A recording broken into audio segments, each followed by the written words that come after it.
Defense ministers from all across the alliance will discuss spending more military aid. Yeah, Ukraine is asking for both fighter jets and long-range missiles.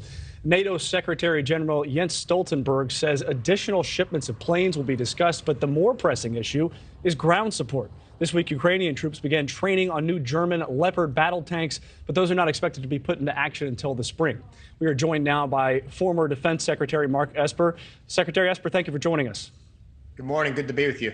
There's a report out from the State Department that Russia may choose to ignore dual citizens, Americans who also have Russian citizenship, and that may result in them being forced to fight for Russia against Ukraine in this war. How likely or how possible is that?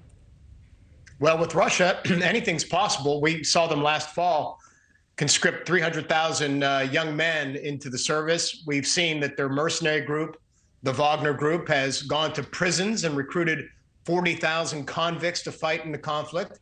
And there have been murmurings, if you will, that the Russian military may expand its army from 1.1 to 1.5 million people. So they're going to go back and conscript sometime soon, and they could draw Americans into this or dual citizens as a means to both get manpower and maybe to kind of poke the United States. So this may actually happen. This isn't just, the most scary possible warning to get American citizens out of Russia. Well, again, it could. I don't know why anybody would want to be in Russia now anyways, given what's happening in that country. This is in some ways foreseeable. Let's hope it's not true. But they are going to have to expand their army, the Russians. And so who knows how broad that net will be.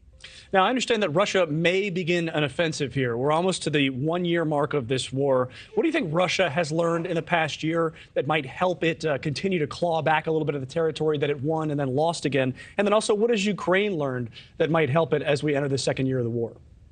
Well, there are actual indications that there may be a slow-rolling offensive underway right now. We know that the Ukrainians are reporting multiple attacks along the front in the Donbass, increase in artillery shelling and whatnot. And so I think there are indications that the offensive that we've been expecting is going to begin sometime soon. What the Russians have learned, in some ways, not much. They're going to resort to the tactics they had, that is massed infantry preceded by artillery bombardments of both military and civilian positions.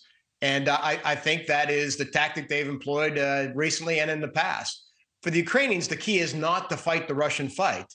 They need to adopt the U.S. style of maneuver warfare. And that's why the delivery of Western tanks and fighting vehicles is so very important. Unfortunately, they probably won't see those vehicles for several more weeks, if not months. Yeah, it takes 22 weeks to train on those American tanks, and we don't know exactly how long it takes to train on the Leopard tanks, but we understand they won't be operational until the spring. And meanwhile, that Russian offensive, as you mentioned, could already be happening. That's Mark Esper. He's the former Secretary of Defense. Thank you for joining us this morning. Thank you for watching. Go to newsnationnow.com to find NewsNation on your television provider. And don't forget to click the red subscribe button below to get more of NewsNation's fact-driven, unbiased coverage.